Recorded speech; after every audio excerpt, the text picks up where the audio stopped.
और सबसे पहले बात इस वक्त की बड़ी खबर की कि एएमयू का जो अल्पसंख्यक दर्जा है उसको लेकर क्या कुछ निकल कर आ रहा है। तो सबसे पहले आपको बता दें कि एएमयू के अल्पसंख्यक दर्जे में जो अलीगढ़ मुस्लिम यूनिवर्सिटी का अल्पसंख्यक दर्जा बरकरार रहेगा, इसे लेकर अभी फैसला को लेकर जो सुप्रीम कोर्ट ने दिया है उसमें अहम फैसला यहां पर सुप्रीम कोर्ट ने दिया है। मुख्य न्यायाधीश डीवाई चंद्रचूड़ की अध्यक्षता में सर्वोच्च न्यायालय की संवैधानिक पीठ ने इस पर फैसला लिया है। सुप्रीम कोर्ट ने 4 और 3 से 1967 के अजीज बाशा मामले में दिए गए उस फैसले को खारिज कर दिया जिसके आधार पर एएमयू को अल्पसंख्यक दर्जा देने से इनकार किया गया था। हालांकि कोर्ट ने इस फैसले में दिए गए निष्कर्षों के आधार पर एएमयू के अल्पसंख्यक दर्जे को नए सिरे से निर्धारित करने का काम 3 जजों की बेंच पर छोड़ दिया है। साल 2019 से सुप्रीम कोर्ट में 3 जजों की बेंच से मामले को 7 जजों की बेंच को दे दिया गया था। मुख्य न्यायाधीश के अलावा जस्टिस संजीव खन्ना, सूर्यकांत, जेबी पादरीवाला, दीपांकर दत्ता, मनोज मिश्रा और एससी शर्मा की पीठ ने इलाहाबाद हाईकोर्ट के उस फैसले पर सुनवाई की जिसमें हाईकोर्ट ने अलीगढ़ मुस्लिम विश्वविद्यालय को अल्पसंख्यक दर्जा नहीं होने का फैसला दिया था। हाईकोर्ट ने यह फैसला साल 2006 में दिया था। 67 का जो सुप्रीम कोर्ट का डिसीजन था अजीज बाशा में, जिसमें एएमयू को नॉन माइनॉरिटी इंस्टीट्यूशन करार गया था, वो जजमेंट गलत है और उसे एक्सप्रेसली बाय मेजॉरिटी ऑफ 4 जजेस टुडे वो ओवररूल कर दिया गया है। और इंस्टीट्यूशन को माइनॉरिटी इंस्टीट्यूशन होने के लिए हमारे आर्टिकल 30, हमारे संविधान के आर्टिकल 30 के अंदर क्या टेस्ट है वो टेस्ट भी लेट डाउन कर दिया गया है। और क्या एएमयू एक्चुअली माइनॉरिटी इंस्टीट्यूशन है उसके लिए एक छोटी जजेस की खंडपीठ अब ये इशू डिसाइड करेगी। एएमयू पर सुप्रीम फैसला। अलीगढ़ मुस्लिम यूनिवर्सिटी की कुलपति नईमा खातून ने सुप्रीम कोर्ट के फैसले पर टिप्पणी की है। उन्होंने कहा कि हम कोर्ट के फैसले का सम्मान करते हैं और अगली कार्रवाई के लिए अपने कानूनी विशेषज्ञों से चर्चा करेंगे। We honor the judgment, that's all. We will wait and we will discuss with our expert for the next course of action. With our legal experts we will discuss and we will wait for the next course of action and we will have discussion with our legal experts. We have a team of legal experts. Aligarh मुस्लिम विश्वविद्यालय के अल्पसंख्यक दर्जे के मामले को लेकर भाजपा सांसद सतीश गौतम ने सुप्रीम कोर्ट के फैसले पर भरोसा जताते हुए कहा कि एएमयू में एससी, एसटी और ओबीसी के लिए आरक्षण की मांग की है और इस मामले को वो कई बार संसद में उठा चुके हैं। सुप्रीम कोर्ट ने हमेशा जनता की भावनाओं की कद्र की है। उन्होंने सुप्रीम कोर्ट के फैसले का स्वागत किया। अलीगढ़ मुस्लिम यूनिवर्सिटी का माननीय सुप्रीम कोर्ट में विचाराधीन है, उसमें तारीखें पड़ रही हैं। मैं भी कई बार लोकसभा में एससी, एसटी, ओबीसी बच्चों को आरक्षण मिले ये मुद्दा उठा चुका हूं कम से कम 10 बार। मुझे उम्मीद है गरीब बच्चों के भविष्य के लिए ये डिसीजन उच्चतम न्यायालय का बहुत अच्छा डिसीजन स्वागत योग्य आएगा, क्योंकि कभी भी सर्वोच्चम न्यायालय ऐसा डिसीजन देता है जो समाज में लोग उसकी सराहना करें और समाज हमेशा उच्चतम न्यायालय की तरफ देखता है। अलीगढ़ मुस्लिम विश्वविद्यालय के अल्पसंख्यक मामले को लेकर मुस्लिम यूथ एसोसिएशन के अध्यक्ष मोहम्मद आमिर रशीद ने सुप्रीम कोर्ट के फैसले का स्वागत किया है। ये जजमेंट आया है, अभी मैंने भी इसे आपकी तरह टीवी पर सुना है और इस जजमेंट को हम वेलकम करते हैं, हम इसको एक्सेप्ट करते हैं तमाम ह्यूमिलिटी के साथ में।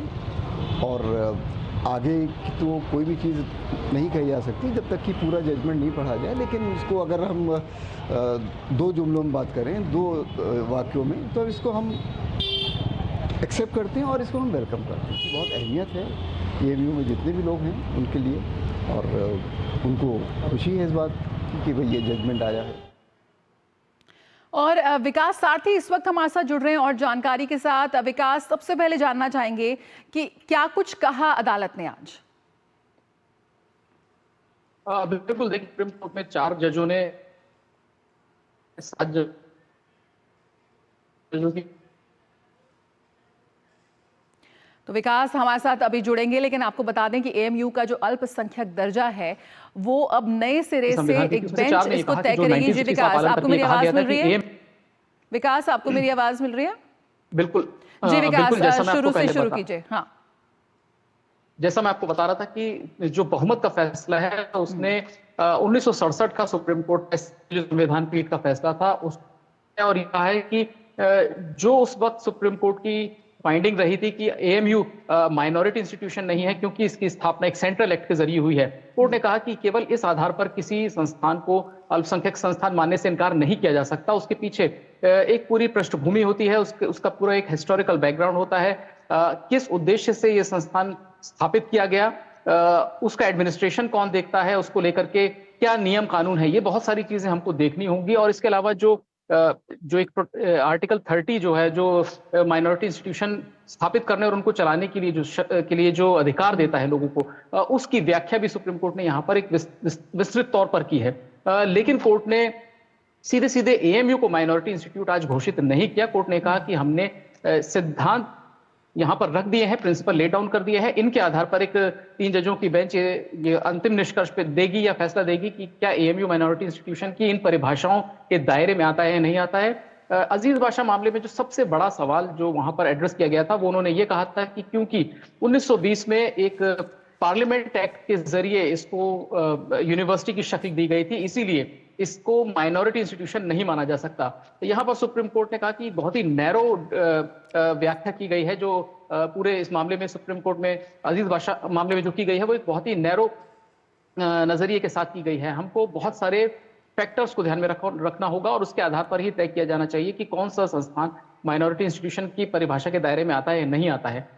लेकिन जैसा जो अभी की जो स्थिति है उसमें कोई बदलाव नहीं होगा, क्योंकि आप याद करें कि इलाहाबाद हाईकोर्ट ने जब ये फैसला दिया, अजीज बाशा फैसले के आधार पर ही ये इलाहाबाद हाईकोर्ट ने फैसला दिया कि एएमयू एक माइनॉरिटी इंस्टीट्यूशन नहीं है। उस फैसले में कोई बदलाव नहीं आया है, सुप्रीम कोर्ट ने उस पर कोई स्टे नहीं दिया। वो व्यवस्था बरकरार चल रही है तब से 2006 से अब तक, और वही व्यवस्था तब तक बनी रहेगी जब तक 3 जजों की पीठ इसको लेकर के कोई अंतिम फैसला नहीं दे देती। तो आज केवल सिद्धांत रखे गए हैं संविधान पीठ की ओर से। एएमयू इन सिद्धांतों की कसौटी पर कितना खरा उतरता है, ये आगे आने वाले दिनों की सुनवाई में साफ होगा। बिल्कुल, तो यहाँ पर जो इतिहास रहा है और जो पूरा विवाद रहा है विकास इस पूरे मामले को लेकर, उसको लेकर भी यहाँ पर लंबे समय से चर्चा और विमर्श जारी है। यहाँ पर हमने एएमयू की जो रिप्रेजेंटेटिव थी उनकी भी बात सुनी। उन्होंने कहा कि अब अपने लीगल एक्सपर्ट्स के साथ हम पूरा डिस्कस करेंगे मामला और फिर अगली कार्रवाई के लिए हम वेट करेंगे। क्या कुछ उसको लेकर और जानकारी मिल रही है? तो वहीं एक दूसरे पक्ष ने इसका स्वागत भी किया है, अलीगढ़ मुस्लिम यूनिवर्सिटी के। तो किस तरह से ये दोनों चीज़ें हम देख रहे हैं, और साथ ही आज जो और डिटेल जो टेक्निकलिटीज रही, थोड़ा सा वो भी और समझाइए आम भाषा में। देखिए, बिल्कुल आज का जो फैसला है ये केवल एएमयू तक ही सीमित नहीं रहेगा। ये जितनी भी माइनॉरिटी इंस्टीट्यूशन को लेकर के जो आप कानूनी जो दांव पे चलते हैं, जो लड़ाइयां चलती हैं, जिसको लेकर के विवाद चलते हैं, उनको सुलझाने में या उस पर एक निष्कर्ष पर पहुंचने में आज का फैसला बहुत महत्वपूर्ण होगा। एएमयू के इतिहास को आप देखें तो एएमयू की ओर से जो वकील पहले पेश हुए थे इस मामले में, उन सभी का ये कहना था कि ये केवल देखना कि क्योंकि 1920 में एक एक्ट के जरिए इसको यूनिवर्सिटी घोषित कर दिया गया, उसकी हिस्टोरिकल बैकग्राउंड की अनदेखी आप नहीं कर सकते कि कैसे 1877 के आसपास ये सर सैयद ने इसकी संकल्पना की, इसको लेकर के फंड जुटाए गए देश भर के मुस्लिमों से, यहाँ तक कि दुनिया भर के मुस्लिमों से फंडिंग ली गई कि वो एक यूनिवर्सिटी स्थापित करना चाहते हैं ग्लोबल लेवल की। उस दौरान जो भी स्टैंडर्ड्स थे उनके हिसाब से एक यूनिवर्सिटी बनाना चाहते हैं। हालांकि शुरू में ये कॉलेज था, मुस्लिम एंग्लो ओरिएंटल कॉलेज बनाया गया। उसके बाद जब इसको यूनिवर्सिटी बनाने की कवायद हुई तो उस वक्त सरकार ने पहली शर्त ये रखी कि आपके पास एक कॉर्पस होना चाहिए 20 लाख रुपए से ज्यादा का, और आप यूनिवर्सिटी बनना चाहते हैं तो आपको एक सेंट्रल एक्ट के जरिए इसको यूनिवर्सिटी में बदलने के लिए जो भी कार्रवाई की जाएगी सरकार की तरफ से उसमें सहयोग देना होगा। यानी आप इसके लिए तैयार हो कि जो सेंट्रल एक्ट के जरिए हम इस एमए कॉलेज को एक यूनिवर्सिटी की शक्ल देंगे। तो अलीगढ़ मुस्लिम यूनिवर्सिटी के जो भी लोग इसको माइनॉरिटी इंस्टीट्यूशन घोषित करना चाहते हैं, वो ये कहते हैं कि आप उस हिस्टोरिकल बैकग्राउंड की अनदेखी नहीं कर सकते। वो हमारा एक जो हम सेंट्रल एक्ट के लिए तैयार हुए थे उसके पीछे सोच ये थी ताकि हम राष्ट्रीय स्तर पर इसको एक महत्वपूर्ण संस्थान बना सकें और इसमें जो टैलेंट है वो भी शामिल हो सके। ऐसा ना हो कि वो केवल रिलीजियस स्टडीज तक सीमित रह जाए एमएओ कॉलेज। इसीलिए इसको यूनिवर्सिटी बनाने के लिए हम तैयार हुए थे। लेकिन इसका मतलब ये नहीं कि इसका जो अल्पसंख्यक संस्थान का कैरेक्टर था उसको हटा दिया जाएगा या उसको खोने के लिए हम तैयार थे। तो उनकी मेन मुख्य जो दलीलें हैं वो यही हैं कि इसको स्थापित करने में, क्योंकि 1920 में ये वजूद में यूनिवर्सिटी एक तरीके से कहते हैं शाब्दिक तौर पर आई है, लेकिन जहां तक इसके वजूद की बात करें तो उससे पहले ये एमएओ कॉलेज के तौर पर थी, तो इसीलिए आप उस ऐतिहासिक पृष्ठभूमि की अनदेखी नहीं कर सकते। अब ये सब चीजें जो 3 जजेस की जो बेंच होगी वो सुनेगी, लेकिन आज एक महत्वपूर्ण फैसला जो दिया है वो बाकी संस्थानों के लिए भी एक मार्गदर्शक के तौर पर आगे काम आएगा। विकास हमारे साथ इस वक्त डीके दुबे कॉन्स्टिट्यूशनल एक्सपर्ट, वो भी हमारे साथ जुड़ गए हैं इस वक्त, तो उनसे थोड़ा सा और टेक्निकलिटीज जो हैं इस फैसले की वो समझ लेते हैं। सर, स्वागत है आपका मिड डे प्राइम में। एक धार्मिक संस्थान एक एजुकेशनल इंस्टीट्यूशन को खोल सकता है, उसकी शुरुआत कर सकता है, लेकिन क्या वो उसी कैरेक्टर में रहते हुए उसको चला सकता है? ये सवाल लंबे समय से बना हुआ है। आज जो सुप्रीम फैसला इस पर आया है, थोड़ा सा और आप यहाँ पर हमारे दर्शकों के लिए आम भाषा में थोड़ा क्लैरिटी यहाँ पर दें कि जो इसके अल्पसंख्यक दर्जे को लेकर वो बरकरार है, फिलहाल बरकरार रहेगा, इस पर तो तस्वीर कहीं ना कहीं साफ होती नजर आ रही है कि अब इसका फैसला 3 जजों की बेंच करेगी, लेकिन इस वक्त जो कुछ सुप्रीम कोर्ट ने कहा उसे किस तरह से हम समझें? ये ऑनरेबल सुप्रीम कोर्ट जो कुछ भी यहाँ पर कह रहा है वो सिर्फ अभी प्रिंसिपल उन्होंने आज रखे हैं। 3 जजेस की बेंच उसको डिसाइड करेगी कि माइनॉरिटी स्टेटस आता है कि नहीं आता। अजीज पाशा में एक ग्राउंड दिया गया था और वो ग्राउंड ये था कि चूंकि पार्लियामेंट ने इसको बनाया है इसलिए ये माइनॉरिटी नहीं हो सकता। तो सुप्रीम कोर्ट ने ये कहा कि ये पहलू अकेला कि चूंकि ये पार्लियामेंट ने बनाया है ये पहलू ठीक नहीं है, क्योंकि यूनिवर्सिटी कोई भी बनती है वो यूनिवर्सिटी पार्लियामेंट या किसी न किसी कानून के तहत ही बनेगी। तो अगर वो कानून के तहत कोई यूनिवर्सिटी बन रही है तो उसको केवल एक ग्राउंड पर कहना कि ये ऐसा है उसको स्वीकार नहीं किया जा सकता, इसलिए इसको दोबारा रिव्यू करने की आवश्यकता। और उसने कुछ अपने ओबिटर डिक्टा दिए हैं।